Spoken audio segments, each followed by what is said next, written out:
Hello student, Kalyani IAS academy को online platform पर आपका स्वागत है। मैं हूं लखन दायमा। आपको एमपीपीएससी मेंस एग्जाम के लिए सेकंड पेपर का फर्स्ट पार्ट पढ़ा रहा हूं, जिसका नाम है संविधान, शासन व्यवस्था, राजनीति तथा प्रशासनिक संरचना। फ्रेंड, आज मैं आपको पढ़ाने वाला हूं मीडिया के बारे में। तो पिछली क्लास में हमने मीडिया के बारे में पढ़ाया था, उसका जो बचा हुआ पार्ट है वह मैं आज आपको पूरा पढ़ाऊँगा। तो देखिए, इसमें मीडिया से संबंधित जो टॉपिक आपका शुरू हो रहा है उसका नाम है मीडिया पर भूमंडलीकरण का प्रभाव। ठीक है, अब भूमंडलीकरण का प्रभाव क्या है, तो इससे पहले आपको यह जानना जरूरी होगा कि भूमंडलीकरण किसे कहते हैं। भूमंडलीकरण को ही हम विश्वव्यापीकरण या इसी को वैश्वीकरण के नाम से जानते हैं। तो देखिए, इसका अर्थ क्या होता है। तो वैश्वीकरण, भूमंडलीकरण या विश्वव्यापीकरण वह प्रक्रिया है जिसके माध्यम से संपूर्ण विश्व की अर्थव्यवस्था को संसार की अर्थव्यवस्था के साथ जोड़ना या एकीकृत करना है। वस्तुओं, सेवाओं और व्यक्तियों और सूचनाओं का राष्ट्रीय सीमाओं के आर पार स्वतंत्र रूप से संचरण ही वैश्वीकरण या भूमंडलीकरण कहलाता है। इसका अर्थ यह हुआ कि हम देखते हैं कि पूरे विश्व की अर्थव्यवस्था को जोड़ना, पूरे विश्व की अर्थव्यवस्था को एक कर देना, ताकि कोई भी व्यक्ति किसी भी देश में जाकर व्यापार कर सके और आय प्राप्त कर सकता है। इसमें किसी प्रकार का कोई प्रतिबंध नहीं होता। ऐसी व्यवस्था को हम भूमंडलीकरण के नाम से जानते हैं। अब जो भूमंडलीकरण होता है तो इसका मीडिया पर क्या प्रभाव है फ्रेंड, तो देखिए, इसमें कुछ प्रभाव है भूमंडलीकरण का मीडिया पर। तो पहला प्रभाव यह है कि बढ़ते भूमंडलीकरण का प्रभाव मीडिया पर भी पड़ा है और भूमंडलीकरण ने बाजारवाद को बढ़ाया है। जब हम देखते हैं कि विश्व में भूमंडलीकरण की शुरुआत होती है तो ढेर सारी कंपनियां एक देश से दूसरे देश में चली जाती है। जैसे भारत की हम बात करें तो भारत में बहुत सारी विदेशी कंपनियां आ चुकी है और इससे बाजार को बढ़ावा मिल रहा है, मार्केट में कंपटीशन क्रिएट हो रहा है। अब इसके बाद देखिए, भूमंडलीकरण से प्रभावित आज का मीडिया गंभीरता विहीन और सतही हो चुका है। आज का जो मीडिया है वह गंभीर नहीं दिखाई दे रहा है। इसके बाद फिर जिंदगी और जमीन से जुड़ी असली तस्वीरें अब न तो समाचार पत्रों में देखने को मिलती है और न ही टीवी चैनल पर। ठीक है, तो ये आपको ध्यान रखना फ्रेंड। ये इसके प्रभाव है किसके, भूमंडलीकरण के। 5 नंबर में आपसे पूछा जा सकते हैं। इसके बाद फिर अगला पॉइंट देखिए इसमें कि पत्रकारिता को बिकाऊ बनाने के प्रयास तेजी से हो रहे हैं। इसके बाद फिर अगला पॉइंट इसमें आता है कि व्यावसायिकता की गला काट प्रतिस्पर्धा ने अखबारों को प्रोडक्ट के रूप में पेश करना शुरू कर दिया है। इसके बाद फिर अगला पॉइंट इसमें आता है कि इस आधुनिक मीडिया में अगंभीरता, मतलब जिसमें गंभीरता नहीं दिखाई देती, सीरियसनेस दिखाई नहीं देती। इसके बाद फिर छिछलेपन की गुंजाइश इसमें बढ़ती जा रही है और ज़्यादा से ज़्यादा प्रसार के लिए खबरों को गढ़ने का अनैतिक चलन मीडिया में बढ़ा है। कई बार आपने देखा होगा कि मीडिया में बातों को बढ़ा चढ़ाकर प्रस्तुत किया जाता है। इसके पीछे धन कमाने की दिन प्रतिदिन बढ़ती लालसा है। इसके बाद फिर हर चीज़ को प्रोडक्ट के नज़रिए से देखा जाता है, जहां मूलभूत मूल्य और पवित्रता गौण हो जाती है। इसके बाद फिर अगला पॉइंट इसमें आता है कि टीवी चैनल पर विज्ञापनों की अधिकता देखने को मिलती है। आज हम देखते हैं कि जैसे हम जब न्यूज़ देखते हैं तो उसमें भी विज्ञापन आते हैं। ठीक है, अब इसके बाद फिर भूमंडलीकरण के चलते विज्ञापनों की स्पर्धा बढ़ी है। आ रहा समझ में? इसमें अपन देखते हैं जब भूमंडलीकरण शुरू हुआ है तो जब टीवी चैनल हम देखते हैं या कोई सा भी न्यूज़ चैनल हम देखते हैं तो न्यूज़ चैनल पर हम देखते हैं कि विश्व के स्तर के जो विज्ञापन होते हैं वे भी इसमें आते रहते हैं। इसके बाद फिर विज्ञापनों को छापने में नैतिकता का कोई स्थान नहीं बचा है। ठीक है, इसके बाद फिर अगला पॉइंट देखिए इसमें कि पिछले कुछ वर्षों में चंद बहुराष्ट्रीय कंपनियों या निगमों ने मनोरंजन, समाचार, फिल्म आदि के भूमंडलीय बाजार पर जबरदस्त पकड़ बनाई है। आज हम देखते हैं कि जो चैनल होते हैं हमारे उस पर मनोरंजन, इसके बाद समाचार, फिल्म आदि के भूमंडलीय बाजार पर जबरदस्त पकड़ बनाई है कंपनियों ने। तो बहुत सारी कंपनियां मार्केट में आ चुकी है। इसके बाद फिर भूमंडलीय पूंजीवाद ने पैसा कमाने की होड़ को इस कदर बढ़ा दिया है कि अब लोगों को गंभीरता या गंभीर समस्याओं से दूर रखकर उन्हें बाजार की भूल भुलैया में भटकाने का चलन बढ़ गया है। इसके बाद फिर अगला पॉइंट आता है कि पैसा कमाने की होड़ में परंपरागत मूल्य और नीतियां ये सब हाशिए पर चली गई है। जो परंपरागत मूल्य हमको पहले दिखाई देते थे वह वर्तमान में कुछ भी ऐसा दिखता नहीं है। इसके बाद फिर अगला है कि भूमंडलीकरण के प्रभाव के कारण भाषा के साथ भी खिलवाड़ शुरू हो गया है। अब भाषा भी बाजार को ध्यान में रखकर गढ़ी जा रही है। हम देखते हैं कि जैसे पुरानी हिंदी या फिर जो शुद्ध हिंदी पहले बोली जाती थी न्यूज़ चैनल में, आजकल वैसे हिंदी नहीं बोली जाती है। इसके बाद में अब मीडिया पर राज्य का पूर्ण स्वामित्व नहीं रहा। मीडिया पर सरकारी नियंत्रण अब कमज़ोर हो गया है।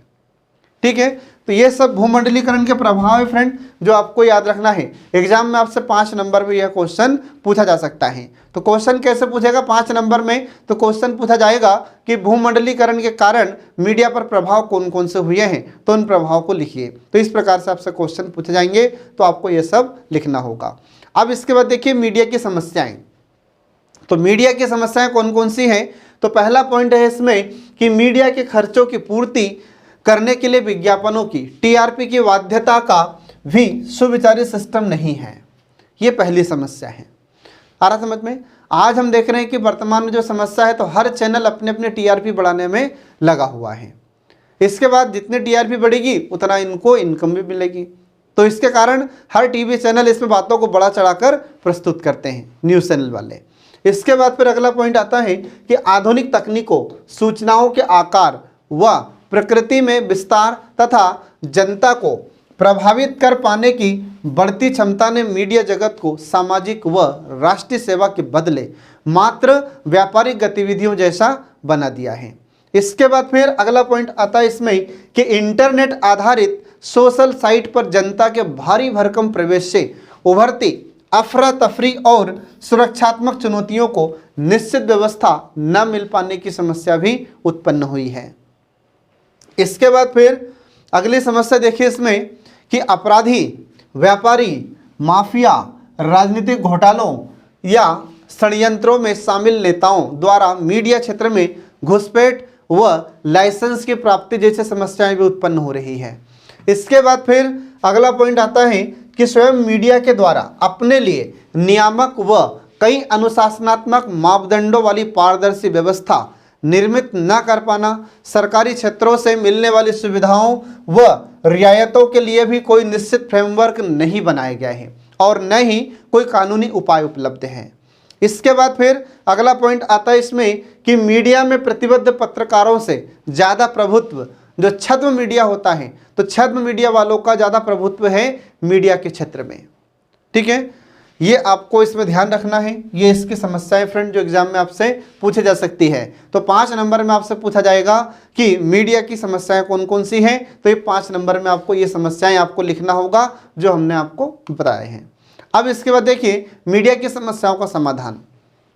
तो मीडिया की समस्याओं का समाधान करने के लिए कुछ उपाय हैं। तो पहला उपाय यह है कि सरकारी स्तरों के साथ ही स्वयं उपभोगकर्ताओं की जागरूकता ही मीडिया के सकारात्मक संस्कार विकसित कर सकती है। आ रहा समझ में? तो इसमें हम देखते हैं कि पहला प्रयास यह है या पहला उपाय यह है कि सरकारी स्तरों के साथ सरकार तो प्रयास करती है, साथ साथ स्वयं मतलब जो उपयोग करता है तो उनको भी जागरूक होना जरूरी है कि कौन सा न्यूज़ चैनल सही है, कौन सा न्यूज़ चैनल सही नहीं है, कौन बातों को अधिक बड़ा चढ़ाकर बोलता है और कौन बिल्कुल ईमानदारी पूर्वक बातों को प्रकट करता है या समाचार सुनाता है। ठीक है, इसके बाद फिर अगला पॉइंट आता है इसमें कि वैधानिक व प्रक्रियागत जांच तथा इस पर रोक होना जरूरी है। इसके बाद फिर अगला पॉइंट आता है कि राजनीतिक, धार्मिक, व्यापारिक ना किसी चीज हित के लिए काम करने वाले संगठनों पर मीडिया के दुरुपयोग को रोकने हेतु कई नियम व अनुशासन को लागू करना एक स्वतंत्र व सक्षम सिस्टम जो मीडिया के मापदंडों की स्थापना करने तथा उल्लंघन को सख्ती से रोकने का कार्य कर सके। ऐसा कोई सिस्टम होना चाहिए जो मीडिया को नियंत्रित करे। ऐसी कोई संस्था होनी चाहिए जो मीडिया को नियंत्रित कर पाए। इसके बाद फिर अगला पॉइंट आता है इसमें कि संपादकों को अपने पत्र में प्रकाशित सामग्रियों तथा संपादकों के लिए ज़्यादा उत्तरदायी बनाया जाना चाहिए। इसके बाद फिर अगला पॉइंट आता है इसमें कि प्रेस के लिए एक उपयुक्त आचार संहिता का निर्धारण होना भी जरूरी है। ठीक है, तो ये सब आपको इसमें ध्यान रखना फ्रेंड।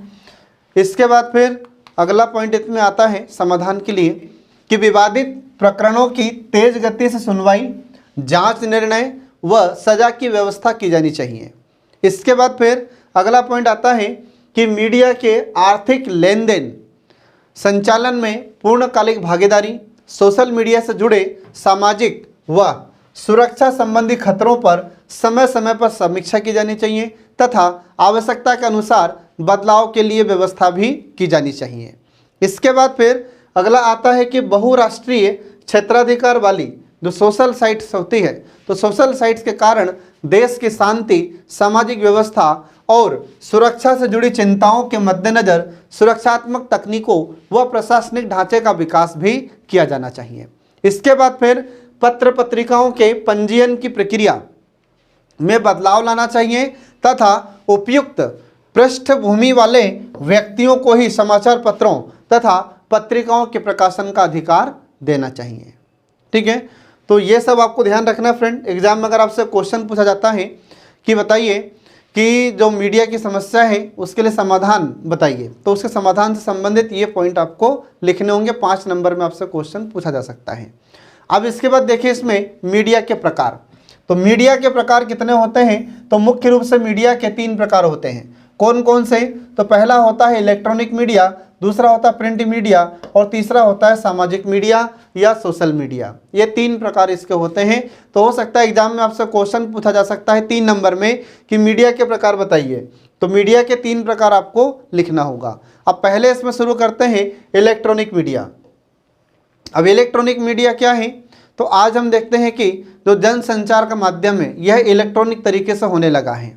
ठीक है, जैसा अपन देखते हैं कि टीवी है, इसके बाद फिर मोबाइल है, या इसके अलावा हमारे जो न्यूज़ चैनल है, ठीक है, और भी कई तरीक़ों से संचार किया जाता है या फिर बातचीत की जाती है, या फिर हम देखते हैं कि विचारों का आदान प्रदान किया जाता है या खबर को भेजा जाता है, तो इसे अपन कहते हैं इलेक्ट्रॉनिक मीडिया। तो इलेक्ट्रॉनिक मीडिया जनसंचार का ऐसा माध्यम है जिससे हजारों मील की दूरी या हजारों मील दूर की गतिविधियों की जानकारी पल भर में मिल जाती है। पत्रकारिता तथा सूचना एवं संचार के क्षेत्र में इलेक्ट्रॉनिक मीडिया एक सशक्त माध्यम होकर उभरा है। ठीक है, अब इसमें देखें कि जो इलेक्ट्रॉनिक मीडिया होता है, तो इलेक्ट्रॉनिक मीडिया का उदाहरण क्या क्या है, तो इसमें आता है जैसे टेलीविज़न, रेडियो, सिनेमा, इंटरनेट और मल्टीमीडिया, ये सब इसके उदाहरण होते हैं इलेक्ट्रॉनिक मीडिया के। अब इसमें हम देखते हैं कि इलेक्ट्रॉनिक मीडिया के माध्यम से हमें तत्काल कोई भी सूचना प्राप्त हो जाती है।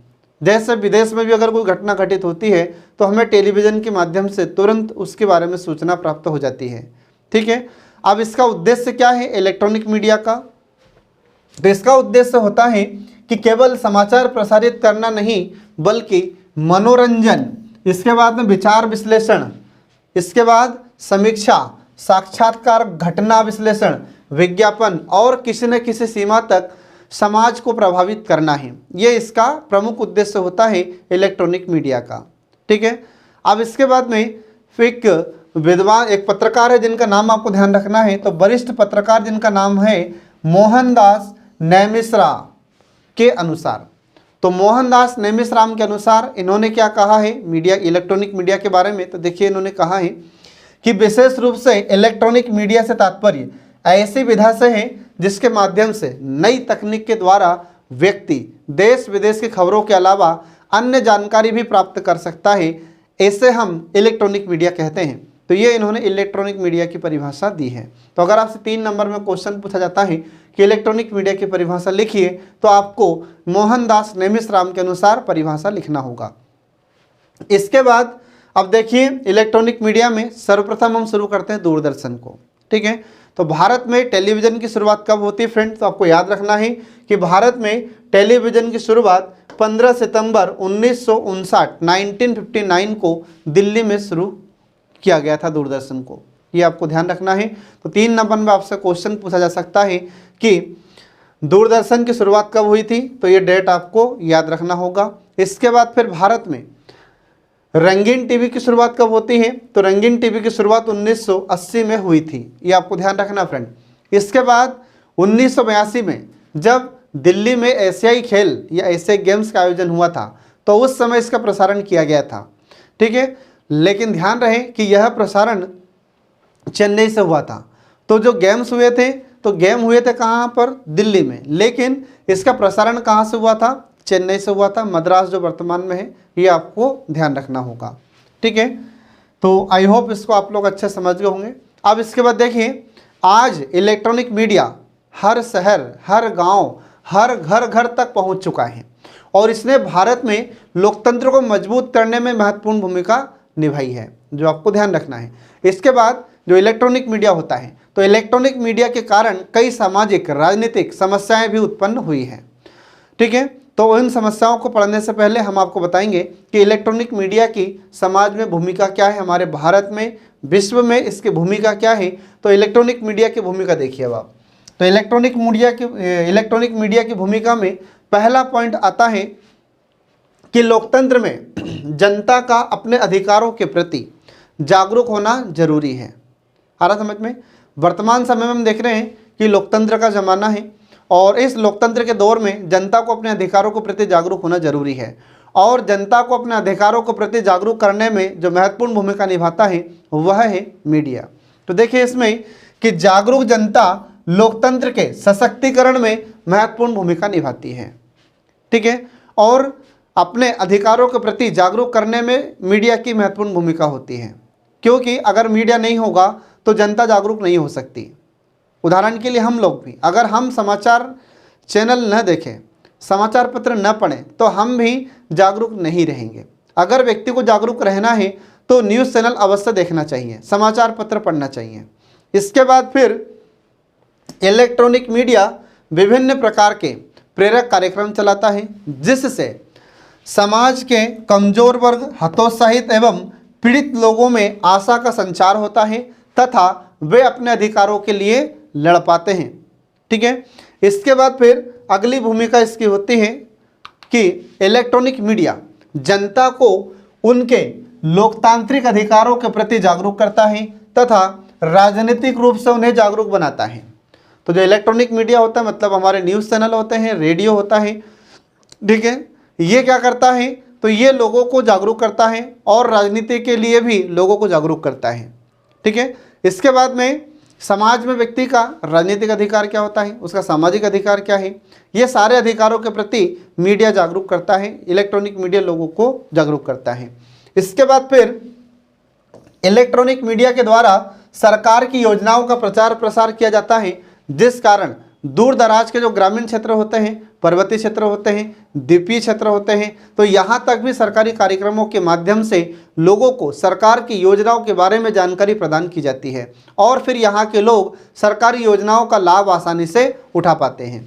इसके बाद फिर अगला पॉइंट आता है इसमें कि वैश्विक स्तर पर होने वाले घटनाक्रम की जानकारी इलेक्ट्रॉनिक मीडिया के माध्यम से लोगों तक पहुँचती है, जिससे वे देश की राजनीतिक परिस्थितियों की तुलना वैश्विक राजनीति से करते हुए उस पर विचार विमर्श करते हैं। इसके बाद फिर अगला पॉइंट आता है इसमें कि राजनीतिक व प्रशासनिक स्तर पर होने वाले जो भ्रष्टाचार हैं उनको इलेक्ट्रॉनिक मीडिया के द्वारा उजागर भी किया जाता है, जिससे जनता भ्रष्ट लोगों के असली चेहरों को पहचान पाती है और जब चुनाव होता है तो इन भ्रष्ट नेताओं को जनता हरा देती है। ठीक है, इसके बाद फिर अगला पॉइंट आता है इसमें कि इलेक्ट्रॉनिक मीडिया के प्रभाव के कारण नौकरशाही, मतलब जो हमारे अफसर होते हैं, अधिकारी होते हैं, ठीक है, तो जो अधिकारी वर्ग होते हैं उनको नौकरशाह कहा जाता है और उनके अंदर एक भावना आ जाती है कि हम स्वामी हैं, तो वह कहलाती है नौकरशाही। आ रहा समझ में? तो इस नौकरशाही तथा लाल फीताशाही में भी इसके कारण कमी आई है इलेक्ट्रॉनिक मीडिया के कारण। मतलब अब जो अधिकारी वर्ग होते हैं वे अपने को स्वामी नहीं समझते हैं, अब वे अपने को जनता का सेवक समझते हैं। तो यह भी इलेक्ट्रॉनिक मीडिया के कारण ही संभव हो पाया है और लाल फीताशाही में कमी आई है। लाल फीताशाही का मतलब होता है कार्यों में अनावश्यक विलंब करना, कार्यों में अनावश्यक देरी करना। ठीक है, तो लाल फीताशाही में कमी आई है और नौकरशाही में भी कमी आई है। तो यह इलेक्ट्रॉनिक मीडिया के कारण ही संभव हो पाया है। इसके बाद फिर अगला पॉइंट आता है कि इलेक्ट्रॉनिक मीडिया प्रमुख सामाजिक समस्याएं जैसे जाति व्यवस्था, दहेज, महिला सुरक्षा एवं सशक्तिकरण, धार्मिक कट्टरता आदि के विरुद्ध लोगों को जागरूक करता है। इसके बाद देश में एकता बनाए रखने में महत्वपूर्ण भूमिका निभाता है। एक देश में बंधुता को बढ़ावा देने में महत्वपूर्ण भूमिका निभाता है। देश में विकास में महत्वपूर्ण भूमिका निभाता है। ठीक है। इसके बाद फिर विभिन्न कार्यक्रमों के माध्यम से बुराइयों के नकारात्मक पक्षों से जनता को अवगत कराता है। इसके बाद फिर वर्तमान की प्रमुख समस्याएं जैसे आतंकवाद, नक्सलवाद तथा अलगाववाद का असली चेहरा इलेक्ट्रॉनिक मीडिया जनता के सामने लाता है, जिससे सरकार को उनके विरुद्ध लड़ाई में लोगों का सहयोग मिलता है। आ रहा समझ में? तो ये सब पॉइंट है फ्रेंड जो आपको याद रखना है। तो एग्जाम में आपसे इससे भी 5 नंबर का क्वेश्चन पूछा जा सकता है। इसके बाद अब आगे देखिए इलेक्ट्रॉनिक मीडिया की समस्याएं। तो इलेक्ट्रॉनिक मीडिया की समस्याएं कौन कौन सी है? तो पहला पॉइंट है इसमें कि वर्तमान में इलेक्ट्रॉनिक मीडिया के पहुंच का विस्तार तो हुआ है, लेकिन यही बात कवरेज के बारे में नहीं कही जा सकती, क्योंकि यह गांव के लोगों की समस्याओं से अछूता नजर आता है। कई बार हम देखते हैं कि ग्रामीण क्षेत्र जहां पर जो लोग पिछड़े हुए हैं तो उनकी न्यूज़ को कवर नहीं कर पाता है इलेक्ट्रॉनिक मीडिया, उनकी जानकारी इनको प्राप्त नहीं होती है और वे लोग ग्रामीण क्षेत्र में पिछड़े के पिछड़े ही रह जाते हैं, उनकी समस्याओं को यह उजागर नहीं कर पाता है। इसके बाद फिर अगला पॉइंट आता है इसमें कि समय समय पर इलेक्ट्रॉनिक मीडिया पर पेड न्यूज़ के आरोप लगते रहे हैं। पेड न्यूज़ का मतलब क्या होता है? तो पेड न्यूज़ का मतलब होता है पैसे देकर जब न्यूज़ छपाई जाती है तो उसे कहते हैं पेड न्यूज़। तो ऐसे पेड न्यूज़ की समस्याएं इलेक्ट्रॉनिक मीडिया में बढ़ रही है। कई बार न्यूज़ चैनल के बारे में सुनने में आता है कि पैसे लेकर न्यूज़ छापी है इन्होंने। ठीक है। इसके बाद फिर चैनलों का झुकाव किसी न किसी राजनीतिक विचारधारा की ओर दिखता ही है, जबकि मीडिया को निष्पक्ष रूप से अपनी भूमिका अदा करनी चाहिए। इसके बाद फिर अगला पॉइंट आता है इलेक्ट्रॉनिक मीडिया व्यक्ति केंद्रित हो रहा है। दर्शकों को लुभाने के लिए नाटकीयता और अतिरंजना के साथ कार्यक्रम प्रसारित किए जा रहे हैं। ठीक है। कई बार हम देखते हैं कि ऐसे न्यूज़ चैनल होते हैं जो इस प्रकार की बातें बोलते हैं, तो उनको देखकर हमें लगता नहीं है कि यह न्यूज़ चैनल होगा। ठीक है। तो ये सब आपको इसमें ध्यान रखना है इसकी समस्याओं के बारे में।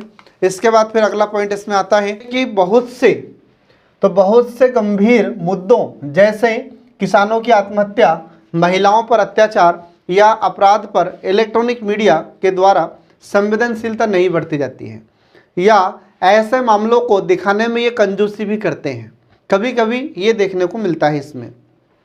इसके बाद फिर अगली समस्या है कि इलेक्ट्रॉनिक मीडिया में चैनलों की संख्या बढ़ती जा रही है, जिसके कारण लोग एक चैनल से दूसरे चैनल की ओर रुख कर रहे हैं तथा इन चैनल की टीआरपी कम होने लगती है। और जैसे इन चैनल की टीआरपी कम होती है तो इनकी वैल्यू या इनकी क्रेडिट या इनकी साख धीरे धीरे कम होने लगती है, जिसके कारण फिर जो चैनल होते हैं तो ये अपनी टीआरपी बढ़ाने के लिए विभिन्न प्रकार के कार्यक्रमों को शुरू करते हैं, या इनकी विभिन्न जो गतिविधियां होती हैं इनको प्रारंभ करते हैं ये, जिसमें कभी कभी कई बार क्या होता है कि ये न्यूज़ को अधिक बड़ा चढ़ाकर बताते हैं। तो ये सब इस प्रकार की समस्या इसमें देखने को मिलती है इलेक्ट्रॉनिक मीडिया में।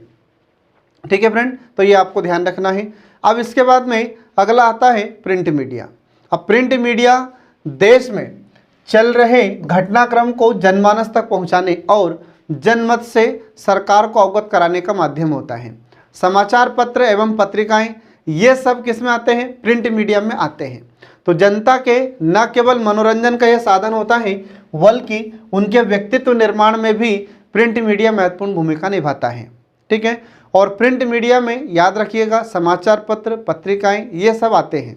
ठीक है। अब इसमें देखिए हमारे भारत में ऐसा पहला समाचार पत्र कौन सा था? तो आपको याद रखना है बंगाल गजट, और यह अंग्रेजी भाषा में छपने वाला भारत का पहला समाचार पत्र था। और यह प्रकाशित कहाँ से हुआ था? तो 1780 में कोलकाता से प्रकाशित हुआ था। और इसके प्रकाशक का नाम क्या था? इसके संपादक का नाम तो आपको ध्यान रखना है कि जेम्स ऑगस्टस हिक्की के द्वारा इसका प्रकाशन किया गया था। फिर इसके बाद में भारत का पहला हिंदी समाचार पत्र कौन सा था? तो आपको ध्यान रखना है कि इसका जो संपादक भारत का पहला जो हिंदी समाचार पत्र था उसका नाम है उदंत मार्तंड। 1826 में प्रकाशित हुआ था। कहाँ से? तो कलकत्ता से। ये आपको ध्यान रखना होगा। और इसके प्रकाशक या इसके संपादक का नाम भी आपको ध्यान रखना है, जुगल किशोर था। ठीक है, तो ये ऐसा हमारे भारत में समाचार पत्रों की शुरुआत होती है। अब अगला पॉइंट देखिए इसमें कि भारतीय स्वतंत्रता संघर्ष के दौरान भारतीयों को जागरूक बनाने तथा आत्मविश्वास के साथ आज़ादी की लड़ाई में भाग लेने के लिए प्रेरित करने में समाचार पत्र और पत्रिकाओं ने ही महत्वपूर्ण भूमिका निभाई थी। और आज भी हम देखते हैं कि हमारे भारत में लोगों को जागरूक करने में महत्वपूर्ण भूमिका प्रिंट मीडिया की ही होती है। ठीक है, अब इसके बाद में भारत में 4 समाचार एजेंसियां हैं जो आपको याद रखना है। 3 नंबर में आपसे क्वेश्चन पूछा जा सकता है कि भारत में 4 कौन कौन सी समाचार एजेंसी है। तो 4 समाचार एजेंसी हमारे भारत में है। तो पहली का नाम है कि प्रेस ट्रस्ट ऑफ इंडिया, जिसको PTI कहा जाता है। दूसरा होता है यूनाइटेड न्यूज़ ऑफ इंडिया। तीसरा होता है समाचार भारती और हिंदुस्तान समाचार। चौथा होता है प्रेस इंफॉर्मेशन ब्यूरो। ये 4 समाचार एजेंसियां हमारे भारत की जो आपको याद रखना है। तो 3 नंबर में भी आपसे इनसे क्वेश्चन पूछा जा सकता है कि भारत में समाचार एजेंसियां कौन कौन सी हैं, उनके नाम लिखिए। तो ये नाम आपको ध्यान रखना होगा। अब इसके बाद देखिए इसमें आगे अगला आ जाता है कि जो POB होता है। ठीक है, तो POB भारत सरकार की केंद्रीय एजेंसी होती है और इसके 40 क्षेत्रीय कार्यालय या शाखाएं हैं जो आपको ध्यान रखना है। इसके बाद फिर PIB समस्त जानकारी, सूचनाओं, कार्रवाइयों व अन्य कार्यक्रमों को पत्र पत्रिकाओं को उपलब्ध कराती है तथा पत्रकारों, फोटोग्राफरों एवं तकनीशियनों को मान्यता भी देता है। तो ये सब आपको ध्यान रखना फ्रेंड। अब इसके बाद में अगला आ जाता है प्रिंट मीडिया की भूमिका। तो अभी हमने आपको बताया है प्रिंट मीडिया से संबंधित जो एजेंसियां हैं उन एजेंसियों के बारे में बताया है। अब इसके बाद देखिए प्रिंट मीडिया की भूमिका।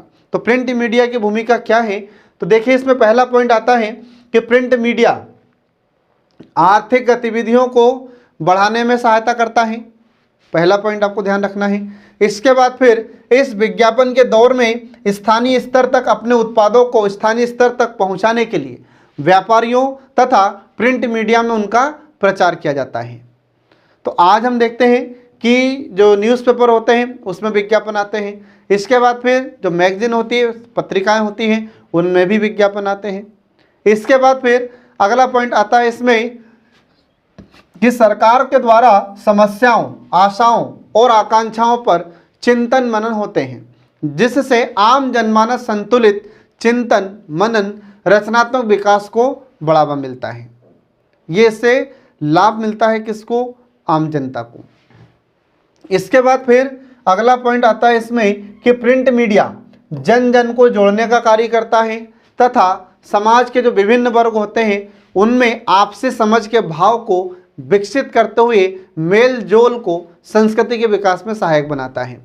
तो आज हम देखते हैं कि लोगों को जोड़ने में महत्वपूर्ण भूमिका प्रिंट मीडिया ही निभाता है। तो महत्वपूर्ण भूमिका इसमें प्रिंट मीडिया की होती है, लोगों को आपस में जोड़ने की और बंधुता की भावना को या भाईचारे की भावना को बढ़ावा देने में भी समाचार पत्र महत्वपूर्ण भूमिका निभाते हैं। इसके बाद फिर प्रिंट मीडिया के माध्यम से लोग प्रेरक व्यक्तित्व, स्वतंत्रता सेनानी और अन्य उपलब्धियों को प्राप्त करने वाले लोगों के बारे में पढ़कर जागरूक होते हैं। इसके बाद फिर अगला इसमें पॉइंट आता है कि व्यक्तित्व निर्माण में भी प्रिंट मीडिया सहायता करता है।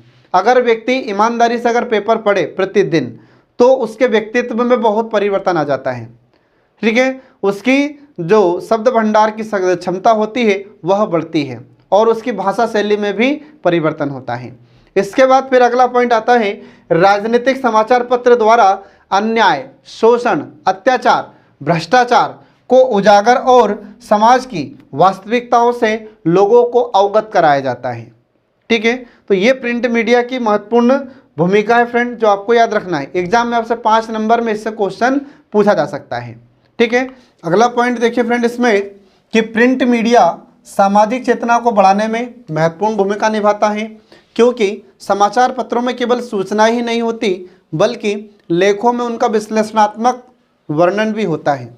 तो कई बार आपने देखा होगा कि जो एडिटोरियल पेज होता है, संपादकीय पेज होता है, तो उसमें किसी भी पत्रकार के या किसी भी विचारक के विचार होते हैं जो आपको अवश्य पढ़ना चाहिए।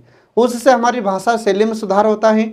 और जब हम उसको प्रतिदिन नियम से पढ़ते हैं तो जब आप परीक्षा में निबंध लिखते हैं तो निबंध लिखने में भी उससे आपको बहुत सहायता मिलती है।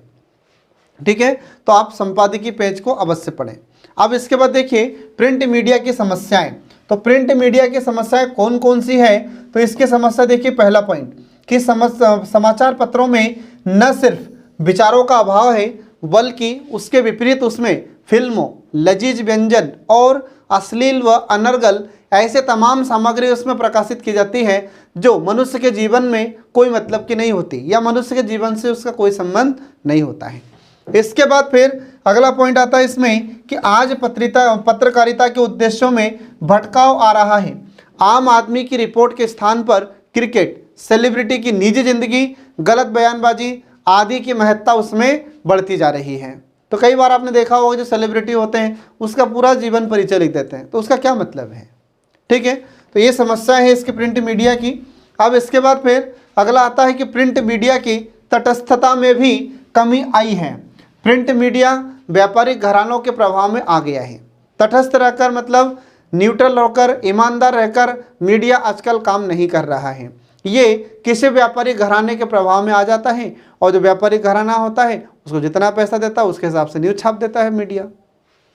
इसके बाद फिर अगला आता है कि किसी न किसी राजनीतिक विचारधारा के हित का मीडिया संरक्षण कर रहा है जिससे उसकी विश्वसनीयता खतरे में पड़ रही है। अर्थात कि लोगों का अब समाचार पत्रों पर से भी धीरे धीरे विश्वास कम होता जा रहा है।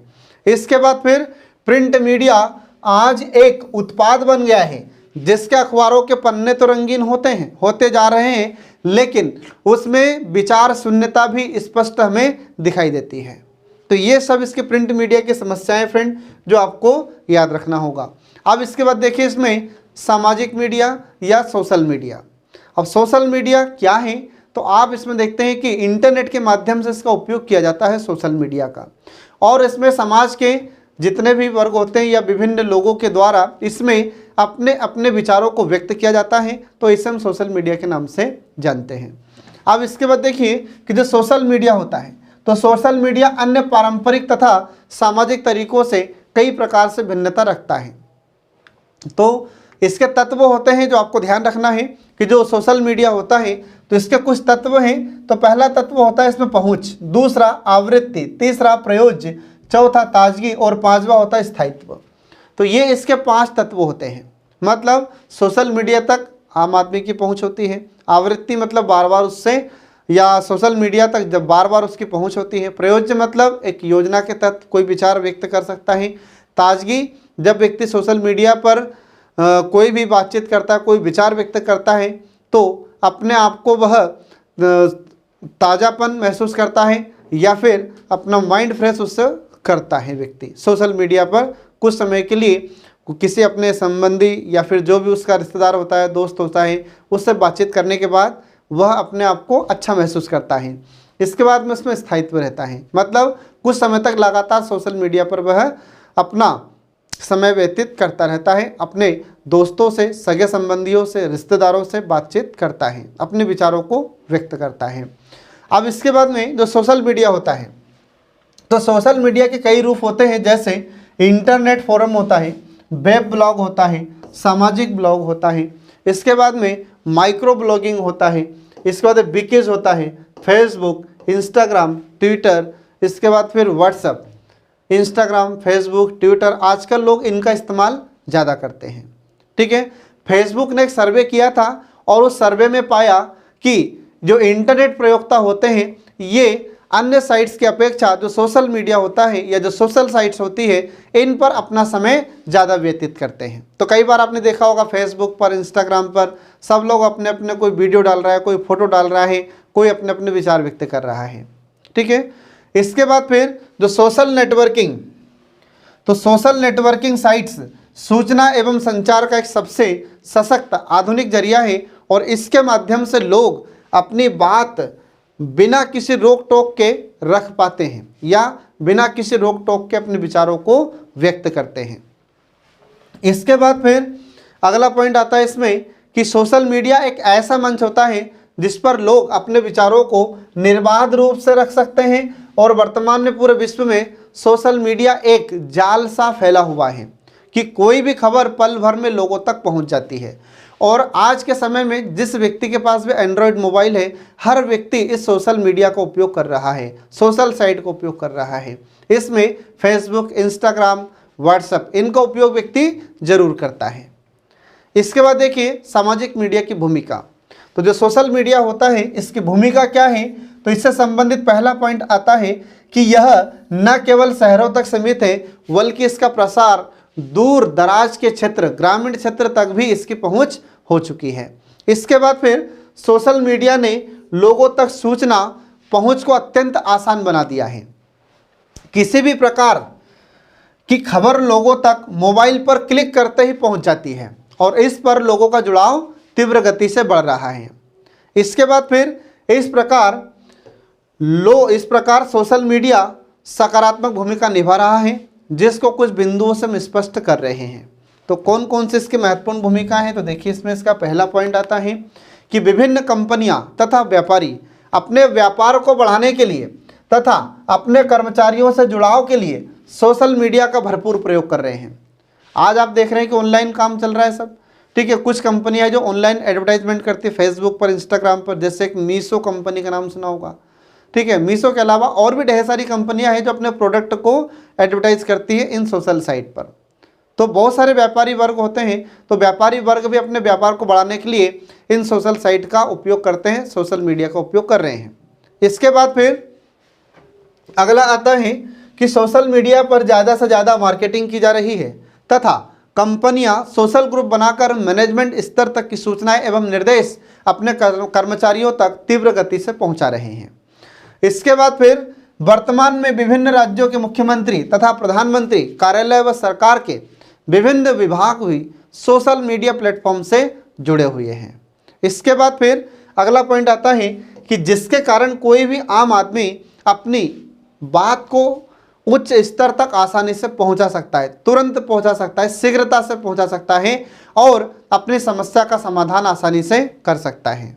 तो कई बार आपने देखा होगा कि कुछ लोग प्रधानमंत्री को ट्वीट करते हैं, कुछ लोग मुख्यमंत्री को ट्वीट करते हैं, आ रहा समझ में।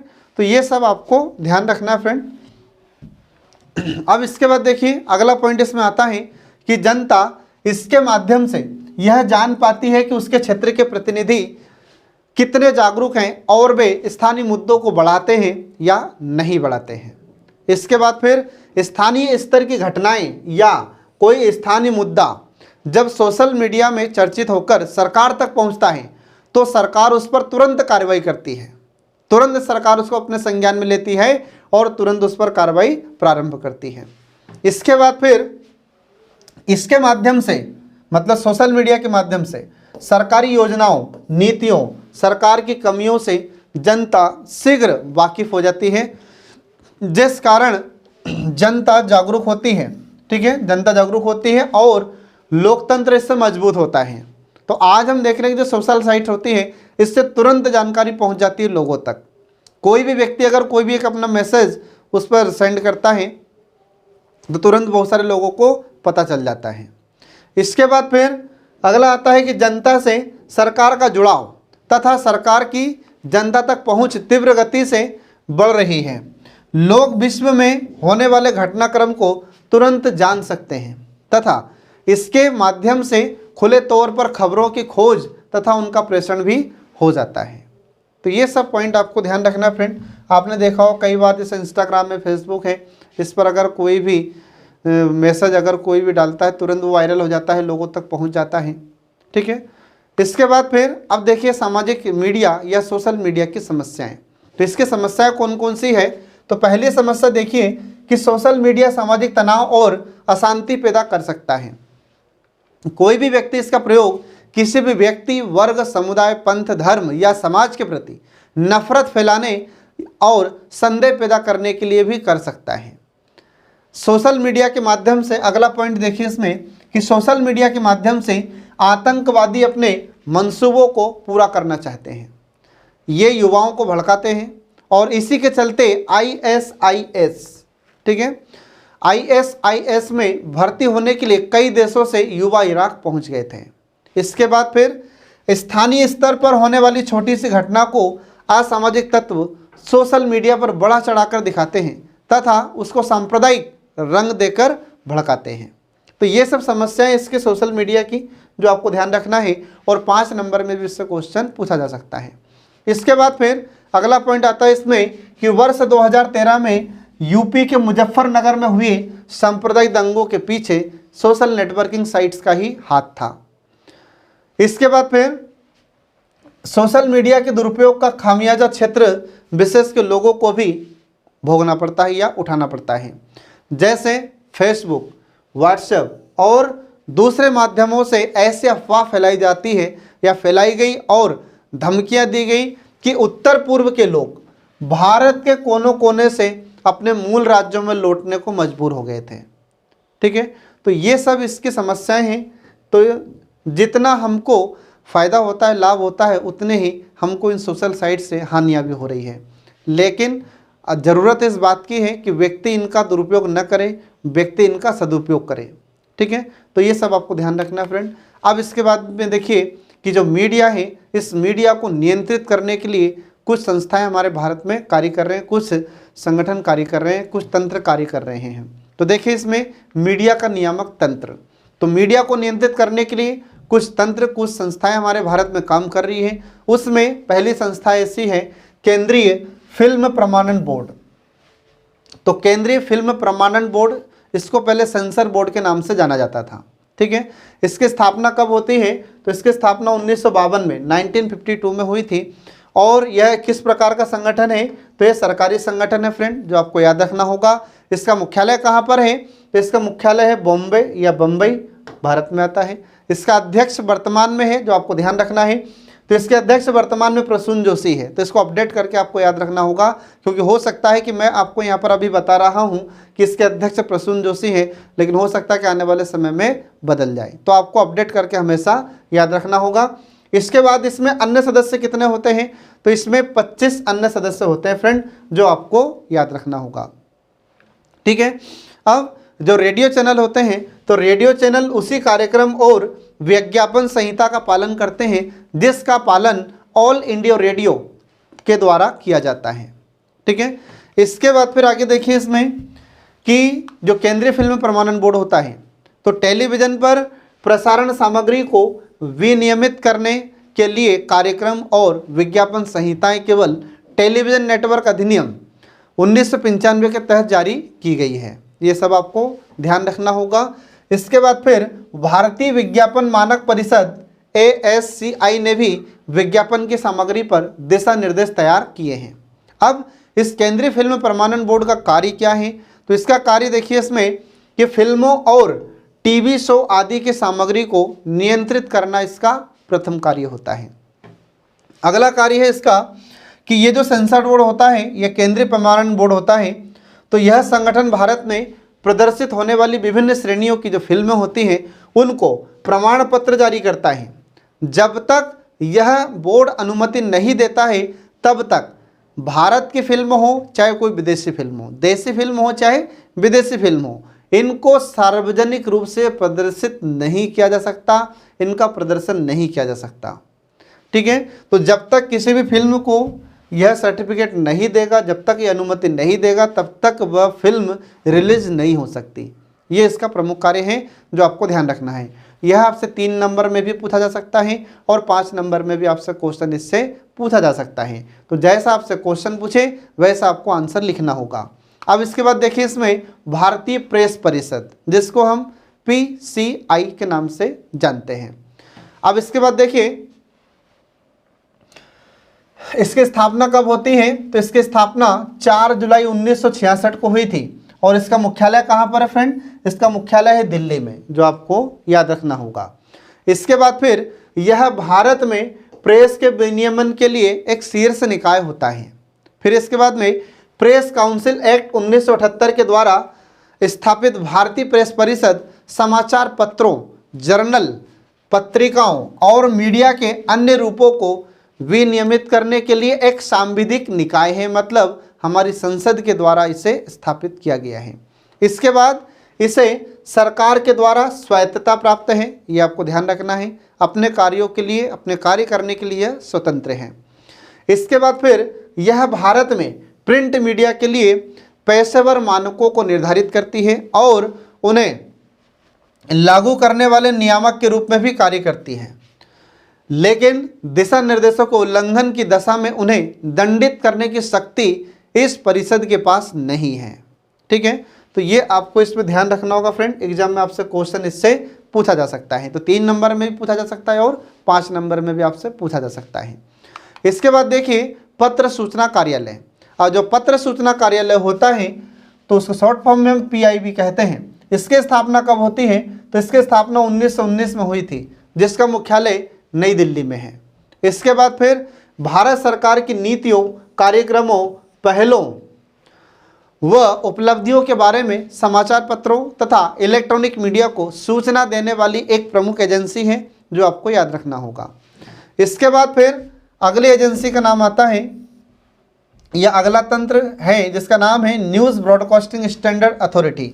शॉर्ट फॉर्म में से कहा जाता है NBSA।